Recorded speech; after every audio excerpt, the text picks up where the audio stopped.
It's a Black Flash bargain sale!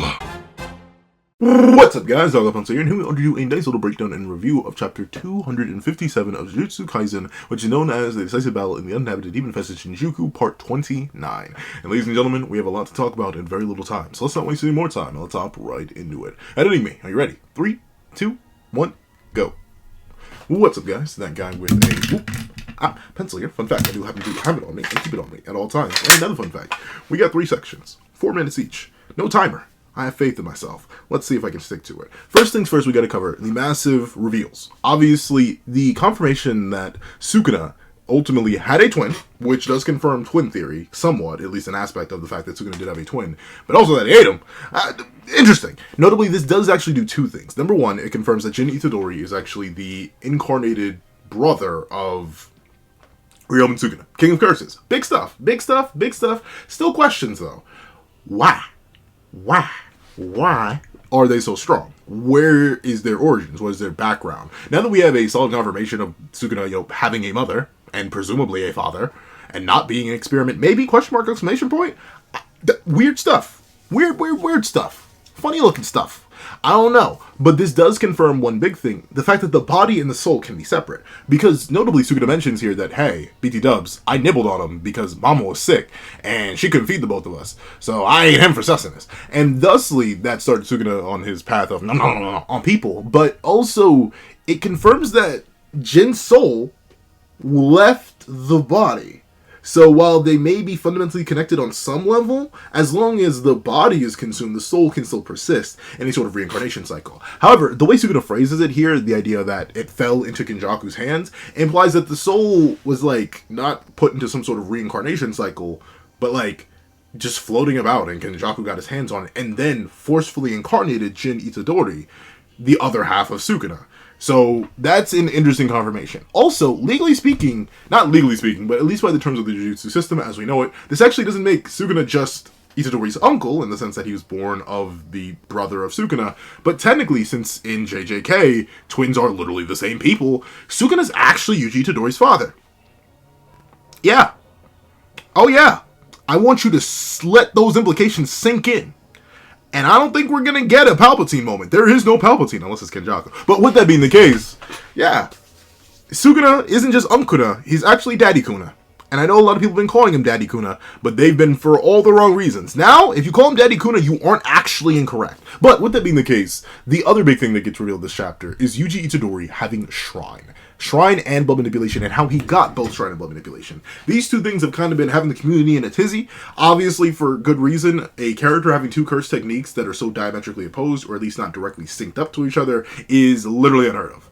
Only characters who've had that up to this point are Ryomen Sukuna, when he literally possessed another body, and Gojo Satoru, technically, because he had the Limitless and the 6 Eyes, but there's a bunch of debate on whether or not the 6 Eyes actually count as a technique and are just an inherent genetic trait that come with curse technique-like abilities and efficiency and stuff like that. So if that's the case, Gojo didn't have it, and then I guess the only other option would be Yuta through Copy, but Copy is still his generic base technique. So Yuji having 2 is crazy. How Yuji has 2 is also crazy. Essentially, it's confirmed that he got blood manipulation by the rest of his siblings. 4 through 9, all So Yuji Itadori was not telling a lie when he said he would literally eat anything to defeat Sukuna. So, bada bing, bada boom. Very big stuff there, very dangerous. I do like the fact that it came with a cost. Unfortunately, none of those things were characters. They were basically power-ups waiting to be eaten, so it'd be like that when it'd be like that, especially when it'd be like that. Next things next. This, at least in this translation, confirms that Yuji Itadori never necessarily was going to inherit Shrine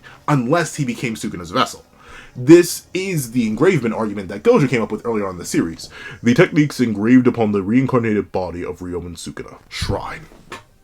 So, the only reason Yuji got Shrine is because he was actually steeped in Sukuna's cursed energy, and Black Flash essentially unlocked the key of cursed energy and cursed technique that was sealed within inside Yuji Itadori. Good stuff, good stuff. Yuji has Shrine. Another big thing that actually naturally comes from that. Sukuna's technique is called Shrine. This was arguably confirmed all the way back in the Yorozu fight, where Yorozu explicitly calls Sukuna's technique Shrine, but everybody named Mama didn't trust Gege. I don't blame them. I don't blame them. I really don't blame them, because I didn't trust Gege either. I thought Yorozu was just tweaking, but no. Shrine is the name of Sukuna's technique. And also, Yuji uses it differently. And he uses it twice in this chapter. Both to, admittedly, quite minimal effects, but he combos them into each other really, really nicely. Still no floating red, still stack. Still no explanation of what these gauntlets are, but once again, they may actually legit be gauntlets, as someone pointed out in one of the previous videos comment section, just based on the fact that it looked like when he fell with Higuruma that he was like locking them on, and they have yet to be given a genuine explanation when we've already gotten both Shrine and Blood Manipulation. And 8 Black Flashes deep, it's highly unlikely we're gonna get a proper explanation if we haven't got one already.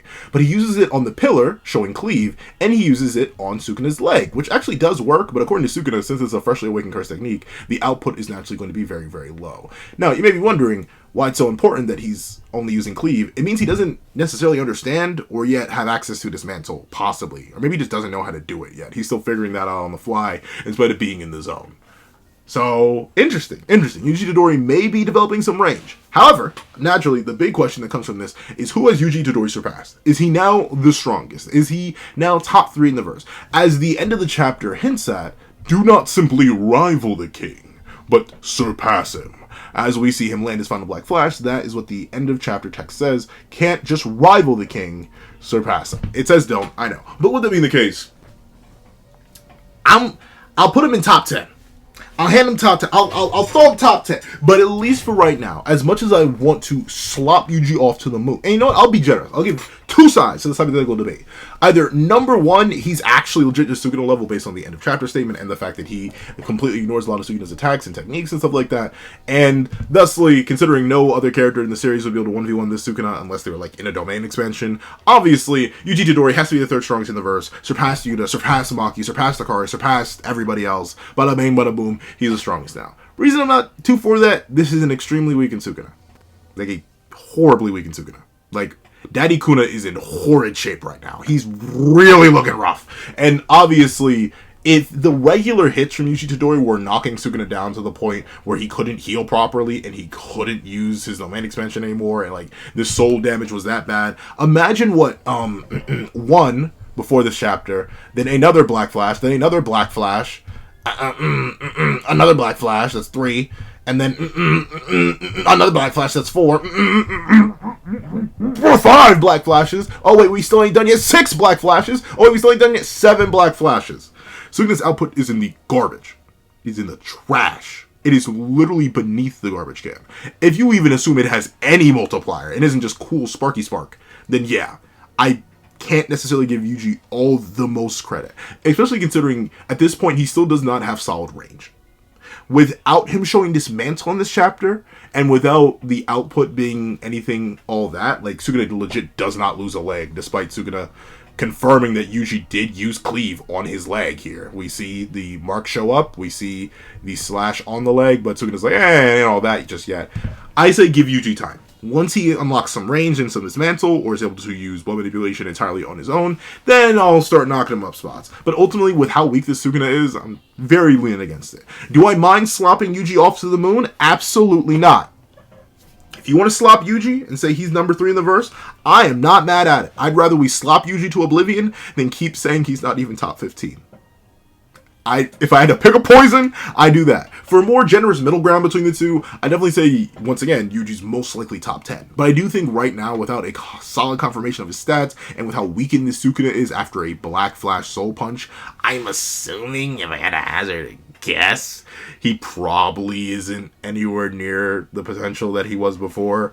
And thusly, all of Itadori's feats on this extremely weakened Sukuna kind of don't increase his stats anymore. So of course he's naturally still going to get stat checked by something like Soul Split Katana. He still is obviously a Jacob's Ladder victim or a Baby Malevolent Shrine victim from Yuta Kotsu. I still don't think he's fast enough to dodge the not FTL, but the Speed of Light attacks from Kashimo. I don't think Yuji's still up there where you can make arguments for him being top 5. Top 10, I can see it. If you want to say he beats Maki, I disagree.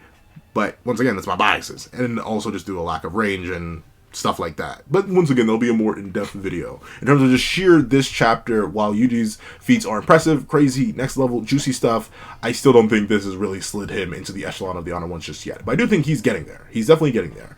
And then we got to talk about the final aspect of this chapter, who I will admit I'm very 50-50 on whether or not I even wanted him here, but I'll take it because, hey, it's going to wrap up the character arc while we can. Ino came in, and he definitely cooked just enough this chapter. It wasn't nothing too crazy. It wasn't no 5-star meal or nothing, but at least it was a solid 4.5. Because we see him come out, we get the confirmation and wrap up of the conversation that was happening all the way back in 222, where Ino came in, was all mysterious, and ended up asking for Nanami's ratio cleaver, ended up using Ryu, which we finally had to see. It's not my boy, but it is still Ryu. So it is a dragon that slams Sukuna. Sukuna immediately destroys it, though. Once again, it's just the case that the spirit summons were never going to be that crazy. And we see that even the racial cleaver just gets stepped on. So Ino's not that guy, but he is just that guy enough to allow Yuji to land his 7th or 8th, depending on whether or not you think, where is it? Where are you? Don't hide from me! I know what you are. Unless you think this isn't the Black Flash, because you think this is Sukuna's fist landing an impact on Yuji, and that's the Black Flash, then his 7th or his 8th Black Flash, Ino is responsible for helping him land through the utilization of the ratio cleaver. Good stuff. Once again, a nice way to wrap up the character. Overall, I do like it. I'm genuinely wondering, though, like, how much more does Sukuna have left in the tank? And is the merger coming out? Those are the two big things that are left. Especially with a lot of our cast still being down, even with this super duper crazy amp next level Yuji, I still smell a merger victim. But to be fair, the whole verse should be a merger victim. And this Sukuna, he's definitely in a really, really rough spot in terms of output, exertion, all that good stuff. I don't know. He seems nowhere near the kind of girthy, juicy, scrumdiddlyumptious gentleman that he should be at this point because of all these black flashes. But at the same time, it feels like it's so soon. It feels so abrupt. We can't let our glorious, juicy, magnificent, vainglorious, goosey, delicious king fall like this. Daddy Kuna, he must keep fighting back. So in terms of the future, that's what I'm mainly expecting. I think Sukuna is going to do something that's going to allow him to lock in. It may not be a Black Flash barrage, it may not be anything, but I think we're gonna see something else from Sukuna. As explicitly noted in this chapter, please, you scared me. But it's explicitly noted in this chapter that ultimately, Yuji's kind of just done with Sukuna's whole, like, stomp and dance routine, as Sukuna acknowledges in his head, this brat, he's been chaining black flashes like nothing. Does he intend to come to my level? And we see that Sukuna, while attempting to keep Yuji away from his level, is like, he's completely unfazed by my combination of strikes and slashes. So, Sukuna's current technique and his current fighting style is worthless. Especially with the confirmation, at least throughout this chapter, that his lower right arm is entirely back. I could see something crazy happening. I think we're going to see something crazy. I don't think we'll see the defeat of Sukuna next chapter. I've seen a lot of people claiming that, like, we're done, we're finally ending the Sukuna cycle. I don't think so. I still think there's a little bit more to go, and I still think Yuji still has a bit more to go with Sukuna before we really end up ending Sukuna, and I don't really smell the merger happening next chapter either, but still, it's a very good one. Next chapter in particular, I'm looking for a new technique. Something fresh from Sukuna. Something nice, simple, and clean. No KH, if you know what I'm talking about, But regardless, that is what I think about the chapter. Please let me know what you guys think about the chapter in the comment section down below. And thank you so much for watching. By the way, if you made it all the way to the end of this video, please leave King Cuts in the comment section down below. And thank you so much for watching. Please remember to leave a like, share, comment, and subscribe. And make sure you hit that little notification bell so you not miss out on any videos that come to the channel. Also, I do have another picture down below where you can support me for as little as $1 a month. You get things like exclusive videos, early content, and more. You also now become a member of the channel for as little as $3 a month to get the same perks and more.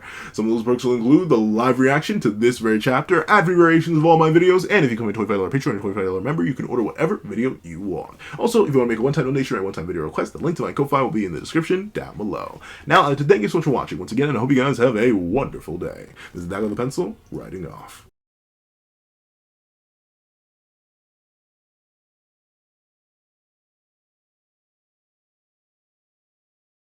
I would like to give a thank you to all $3 members: Recliner Plays, Greyhound, Kids Void, Astro, Eternal Flame, Red Wolf 4765, G Prosper, and Paris Arnold. And I'd like to give a thank you to our $5 patrons: Steron, Sean, Midnight Lord 21, Kevin, and Igneel.